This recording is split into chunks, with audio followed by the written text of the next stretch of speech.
So we had a real surprise that happened in this draft of a quarterback who fell, which is interesting because last year we also had a couple of several quarterbacks who fell. A lot of people thought that some of the guys that ended up going in rounds 3 and 4 and even 5 could have been first round selections. Well, this year it is Will Levis who ends up falling relatively far in this draft class. But it's interesting because he was pick 10 on the consensus big board. He was the 4th quarterback on the consensus big board, and so far there have only been 3 selected, but especially when there were 3 quarterback picks in the first 4 selections, I was certainly expecting someone to take Will Levis. And even when I did my mock draft with Kyle the day before the real draft, or day before, I guess, yesterday, what I did was I took Will Levis at pick 19 to Tampa Bay. Kind of figured, hey, well, I'm not a huge fan of him. I did not have him as a first-round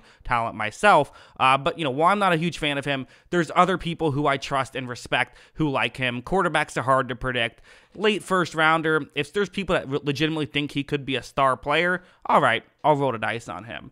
I am surprised that he fell this far. And part of me wonders if, we had talked about with the Hendon Hooker situation, a lot of people were wondering if Hendon Hooker was going to go in the first round. And while I did have a first round grade on him, I felt pretty confident he wasn't going to go in the first round because kind of the last almost 10 picks or so are teams that don't really need a quarterback at all.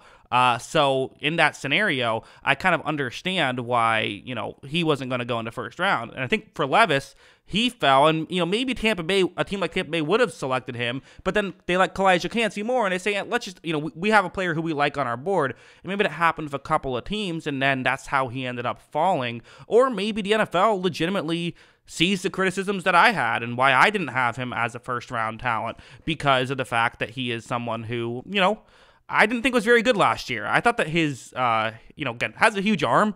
That's certainly good. But I thought that as a whole, there were a lot of issues. And he was someone who I just straight up didn't get as a prospect. I didn't understand why there was hype around him. The biggest thing I like about him as a prospect is that other people like him as a prospect pretty much because quarterbacks are so weird.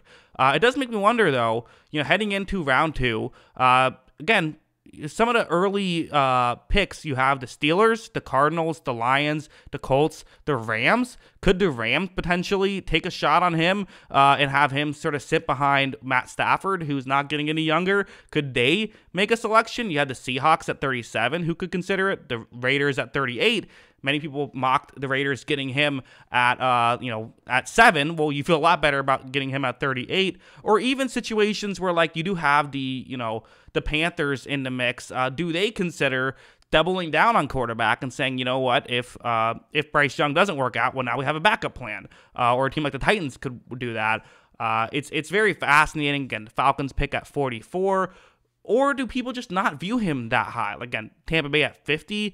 Like, maybe you do this, but I don't know if the teams actually view him at, maybe they just don't really like him as a prospect, which I do think is legitimately fair. I mean, again, I guess the one thing you would say is he was much better in 2021. And you think that that would account for more. But again, Sam Howell was kind of, in my opinion, a very similar prospect to Will Levis, and he went round 5. So is it possible Will Levis is really going to fall a good amount? I mean, again, there was a point when he was the betting favorite to be a top 2 pick in this draft. The fact that he has fallen all the way to, out of the first round is, I think, shocking. And you still have Hendon Hooker in the mix as well, who I think plenty of teams would also be considering taking a chance on. So, I think that teams just didn't want to go quarterback in this spot, which has kind of hurt Will Levis. So, interesting to see where he will go. But, yeah, why hasn't he been selected now? It's a great question. My guess is that teams just don't like him that much as a prospect. And also, there hasn't been the perfect fit as well. So, kind of a combination of those two things. But, yeah, that's what I think. What do you guys think? Let me know in the comments below. Always love hearing from y'all. And, of course, as always, thanks for watching.